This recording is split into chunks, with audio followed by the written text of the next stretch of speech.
Todas y todos, bienvenidos, bienvenidas aquí en la videocolumna en el canal del amigo Jesús Escobar, Trotamundos Político. Mi nombre es Fabrizio Lorusso. El tema que vamos a tratar hoy tiene que ver con eh, quizás algo menos sonado respecto de lo que está haciendo el gobierno de Donald Trump en Estados Unidos, en el sentido de que, claro, estamos ante tensiones de una probable posible guerra con Venezuela.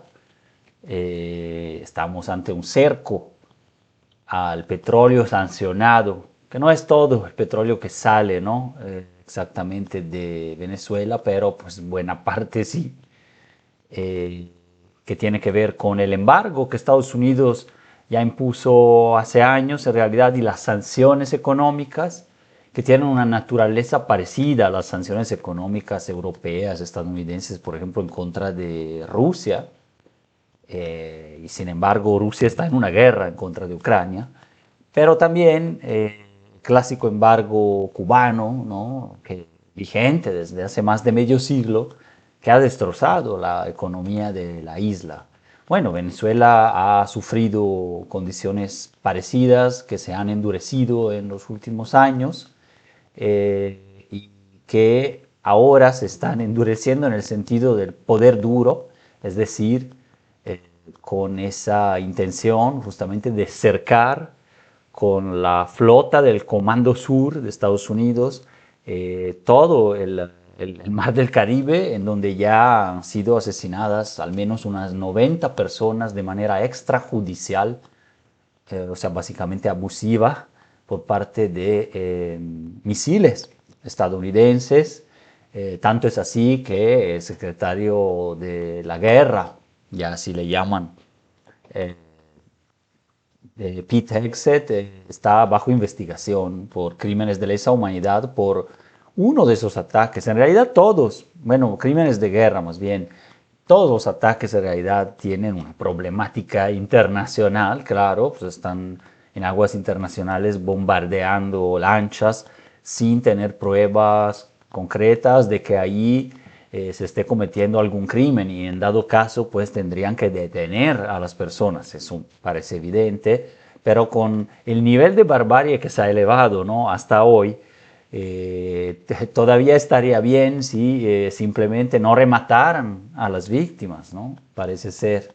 De todos modos, en cualquier caso, justo en uno de estos casos, Exet mandó a rematar con un verdadero delincuente internacional a dos de los sobrevivientes de uno de estos ataques. Entonces sigue generando esta controversia, pero vamos a ver cómo se desarrolla la cuestión legal. Lo que estamos seguros es que el nivel de barbarie y de ejercicio de poder duro, es decir, el gran garrote, ¿no? Como corolario de la doctrina Morro en las Américas, ahora está escalando de manera muy peligrosa.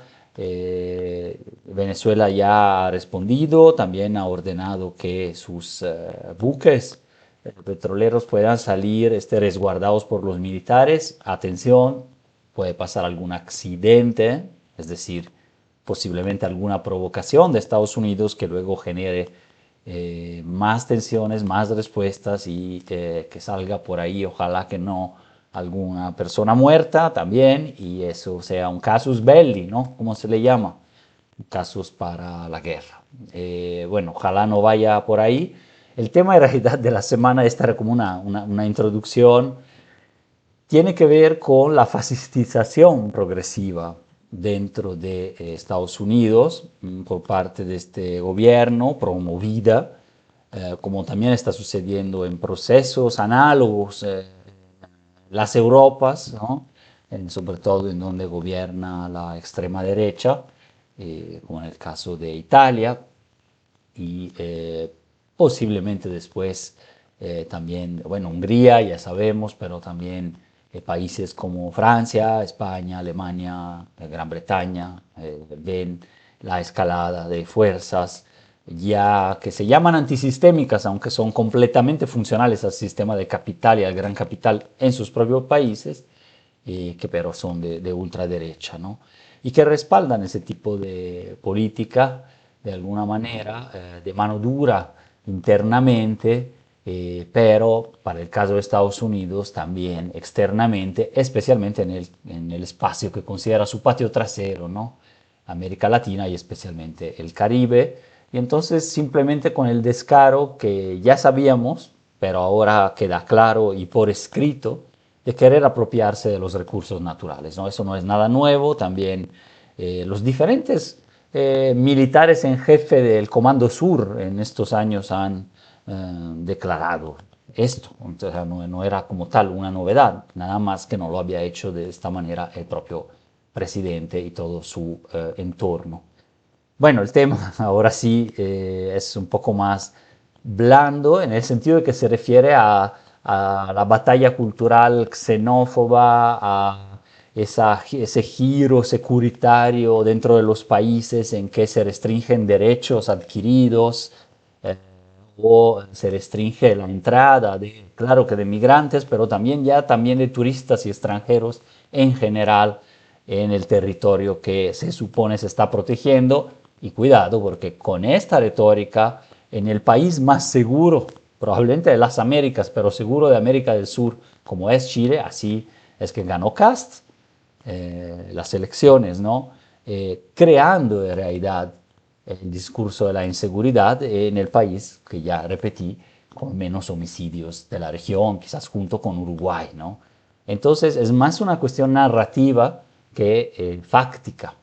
Y bueno, dentro de esto hay una medida que pasó un poco desapercibida quizás en México, pero que está haciendo discutir. Ven cuando Trump en enero, como pasó en 2000, luego en 2017, ¿no? Cuando empezó su primer mandato, que firma un montón de estos decretos ejecutivos y así. Luego no sabemos de tanta cantidad y hasta mala calidad de cómo están redactados. Luego no sabemos exactamente si alguna orden de esta la paró algún juez, si luego tuvo que revisarla, y conocemos algunas, ¿no? Claramente las que más afectan a la población mexicana, la población en tránsito, pues hermanos, hermanas latinoamericanos, pues en tránsito para ir a Estados Unidos, eso es lo principal.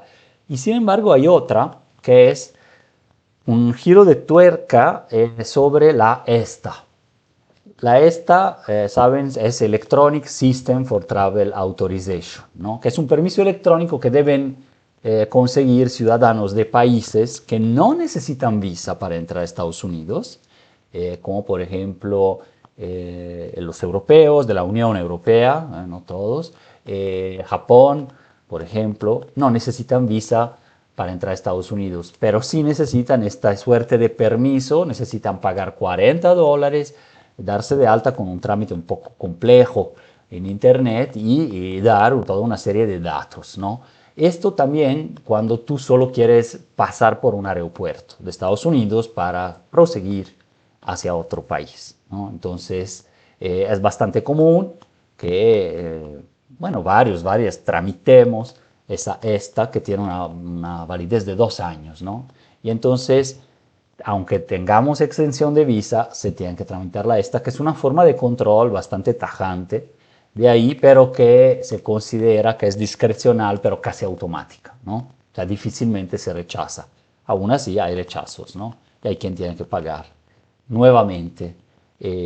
Bueno, de esta están exentos los canadienses y los mexicanos con visa regular, por ejemplo la de 10 años tramitada, no necesitan la esta, ¿no? Porque ya tienen la visa que además te pide también muchísimos datos y más personales y quiere verificar tu estatus económico o si vives en la frontera, las necesidades para cruzar seguido a Estados Unidos con una visa, ¿no? Entonces, bueno, la esta es un giro en la relación de Estados Unidos con países considerados aliados estrechos, ¿no? Como la Unión Europea, ¿no? Ya vimos en el documento, de hecho la semana pasada en la columna, documento de estratégico, ¿no? De seguridad nacional, como pues ya había unas palabras muy duras hacia los satélites aliados, clientes europeos, también hacia América Latina, con esa injerencia directa, entonces aún más dura, hacia los supuestos socios del sur del continente, que así se la creen a lo mejor, pero algunas élites, pero que no lo son, que más que socios son efectivamente países para el control de recursos, el control poblacional de la migración y el comercio, pero digamos, estos son los ejes, y el combate, supuestamente Estados Unidos con América Latina lo que mantiene vivo es su aparato de guerra en tiempos de paz o de guerra relativa, con la guerra a las drogas y al terrorismo, ¿no? Ya sabemos, ahora fundida en el engendro narrativo del narcoterrorismo, que es todo y nada, ¿no? Pero sirve para mantener todo un aparato que se le llama, de hecho, capitalismo antidrogas, ¿no? Entonces, bueno, pero también en este chiquito detalle de la esta tenemos algo que comentar. Entonces hay una propuesta, todavía no está implementado. La Oficina de Aduanas y Protección Fronteriza, que forma parte del Departamento de Seguridad Nacional de Estados Unidos, publicó esta propuesta para diciembre del 25. Dentro de 2 meses debe ser comentada, discutida y eventualmente aprobada, ¿no? ¿Qué van a estar buscando? En el documento de seguridad, ya llego ya al punto nodal, ellos dicen que en Europa, en la Unión Europea, no se respeta ya la libertad de expresión porque hay límites a, por ejemplo, las campañas de odio en redes sociales, porque la Unión Europea ha establecido multas muy caras en contra de los magnates de la tecnología, bueno, de las redes, Facebook, Google, Amazon, etcétera, porque pues simplemente no respetan una normativa que es más alta en estándar de protección a sus ciudadanos, ¿no? Eso ha pasado muchas veces, o crean monopolios, etcétera. Entonces es más bien por eso que la derecha estadounidense declara que en Europa ya no hay libertad de expresión y que entonces pues hay una deriva autoritaria, es decir, es la realidad distópica del mundo al revés. Tampoco es que Europa sea la cuna de todas las libertades y todo funcione, no estoy afirmando eso, pero en la época actual, en donde hay un oligopolio tecnocapitalista, tecnofeudal, de la tecnología en manos de pocos magnates, en su enorme mayoría estadounidenses, que controlan algoritmos, información de prácticamente toda la población mundial y además ablandaron sus regulaciones para campañas de odio, para expresar cualquier cosa, ¿no?, en la basura que son muchas redes sociales. Ahora que de ahí llegue el sermón a otros, es complicado, ¿no? ¿Cómo les llega justamente acá en América Latina sobre cualquier tema? Con la excusa de están dejando pasar las drogas o el fentanilo, aunque no tengas fentanilo, como el caso de Venezuela, ¿no? Que además, si es que exporta drogas, pues son más para Europa que para Estados Unidos, pero bueno. Entonces, basado en esas mentiras, quiere proponer una restricción a las redes sociales de quienes visiten o quieran pasar por Estados Unidos. Es decir, antes tú podías proporcionar tus redes, no sé, una cuenta de Twitter, una cuenta de Facebook, un TikTok, un Reddit, y otras, hasta el LinkedIn o tu número de WhatsApp, en fin. Pero era voluntario. Ahora va a ser obligatorio. La medida propone que deberán enumerar sus cuentas, o sea, supuestamente todas, no especifica el número, y será monitoreada la actividad de los últimos 5 años. O sea, piensen ahora lo que han publicado ustedes, que están escuchando esto, en los últimos 5 años, que es una eternidad en redes sociales, ¿no?, como un montón de cosas, en sus 5 redes sociales principales, incluyendo eventualmente WhatsApp y otras, y a ver si alguna vez no publicaron algo antipatriótico para el gobierno estadounidense actual, lo cual es claramente interpretativo, es claramente vejatorio y deja en la incertidumbre millones y millones de, no solo de potenciales turistas que le van van a elegir mejor salir a otro país, sino en general a la población que ahí hace pues, negocios o trabajos o estudios, etcétera, y necesita de inicio entrar con esta forma de control, aún no necesitando el visado de turista, ¿no? Entonces, más datos personales, ¿no? Entonces ahí sí hay un giro autoritario en eso. Te van a pedir número de teléfono usado en los últimos 5 años, direcciones de correo electrónico que hayas usado en los últimos 10 años, historial de residencia y familiar detallado, o sea, de toda tu familia, datos técnicos como direcciones, IP, metadatos de fotos, etcétera, eventualmente, y probablemente también proponen, claro, biometría, es decir, imagen facial, huellas. Imaginen, ya hay una discusión para que se establezca en México la CURP biométrica. Bueno, pero es nacional, es del propio país y ya se usa eso en diferentes países europeos. Por ejemplo, en Italia sí tenemos todo biométrico a través del celular, de hecho, tienes cualquier acceso a la administración pública y a todos los temas.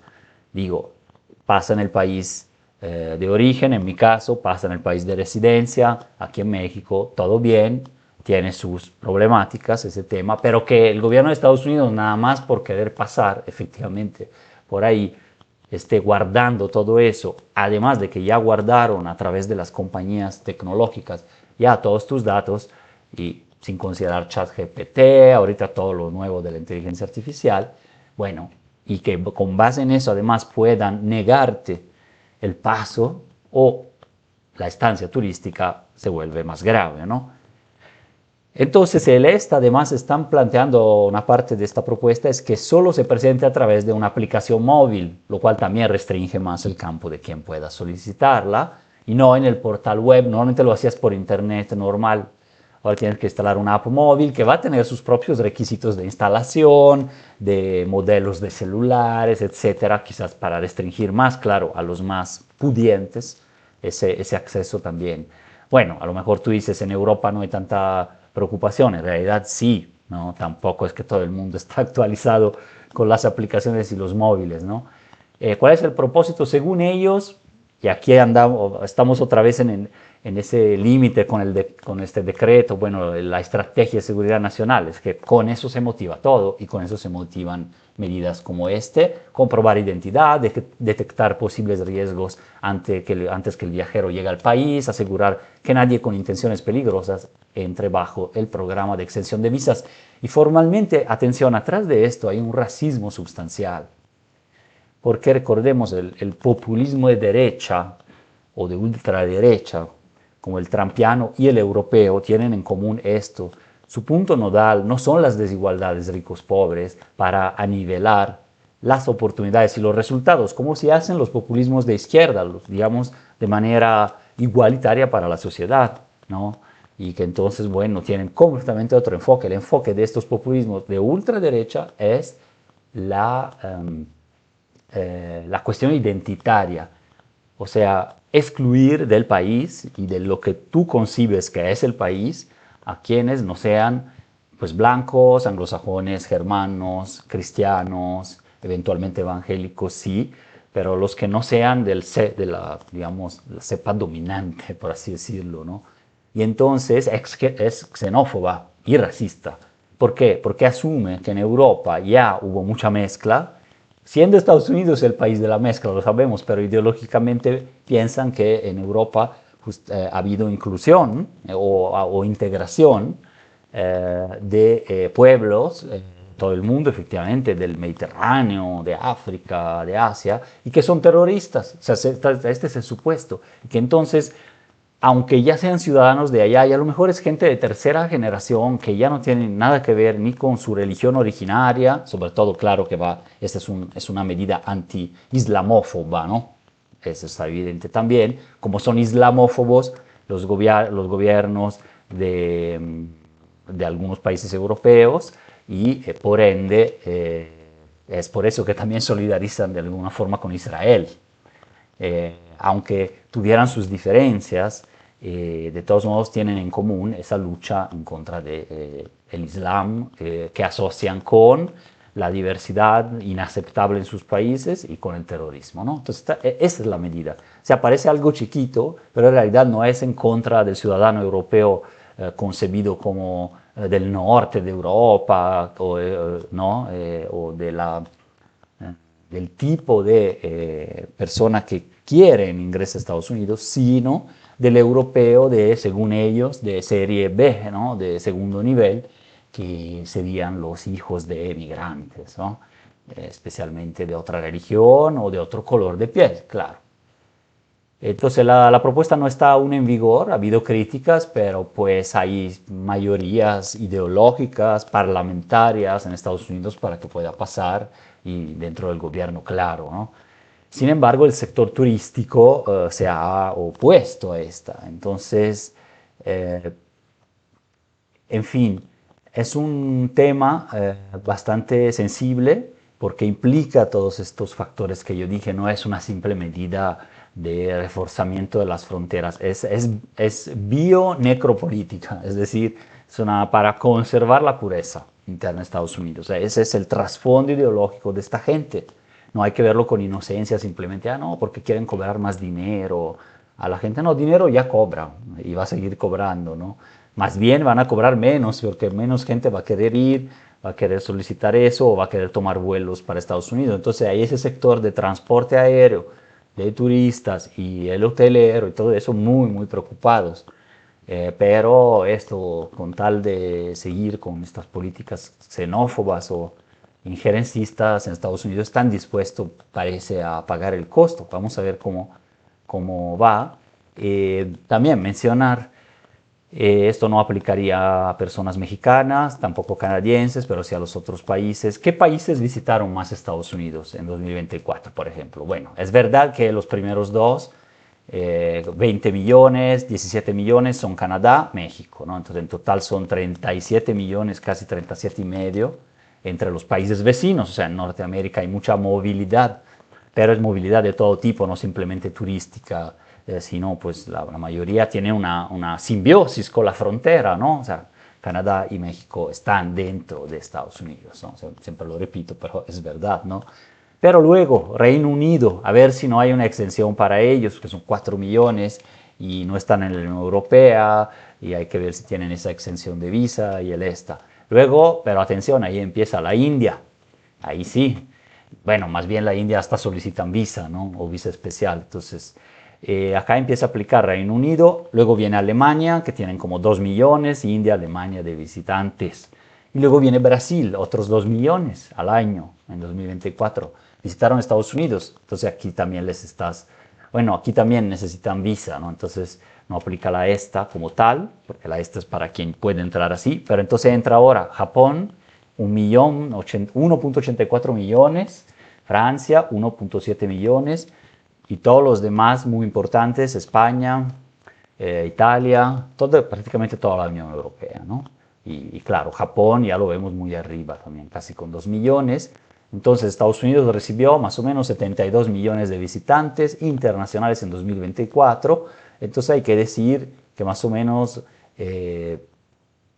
puede ser que digamos un 20-30% podría llegar a la mitad según el año de estos que solicitan entrar con la ESTA van a tener problemas. Y sobre todo, ¿quién va a juzgar mis últimos 5 años de redes sociales? ¿No? Porque solamente con ver esta columna ya prácticamente podrían decir que no se puede entrar, ¿no? Simplemente por expresar una opinión. Y ahí voy otra vez a esa falsa crítica del documento de estrategia y de Estados Unidos, del gobierno actual, no todo el pueblo, pero contra la falta supuesta de libertad de expresión en Europa, cuando prácticamente tú me estás subordinando el simple paso en un aeropuerto o que yo pueda comprar algo en la frontera o que pueda entrar por una cuestión académica o de estudio a mis opiniones de los últimos 5 años expresadas en redes sociales. O sea, ya eso es la distopia, digamos, postfascista o autoritaria de esta época que vivimos, ¿no? Entonces, habrá luego instituciones y revisiones, probablemente será eh, Departamento de Seguridad Nacional o Migración, etcétera, que decidan. Finalmente, Estados Unidos en estos años siempre se había colocado entre los países más turísticos del mundo, yo creo que va a bajar.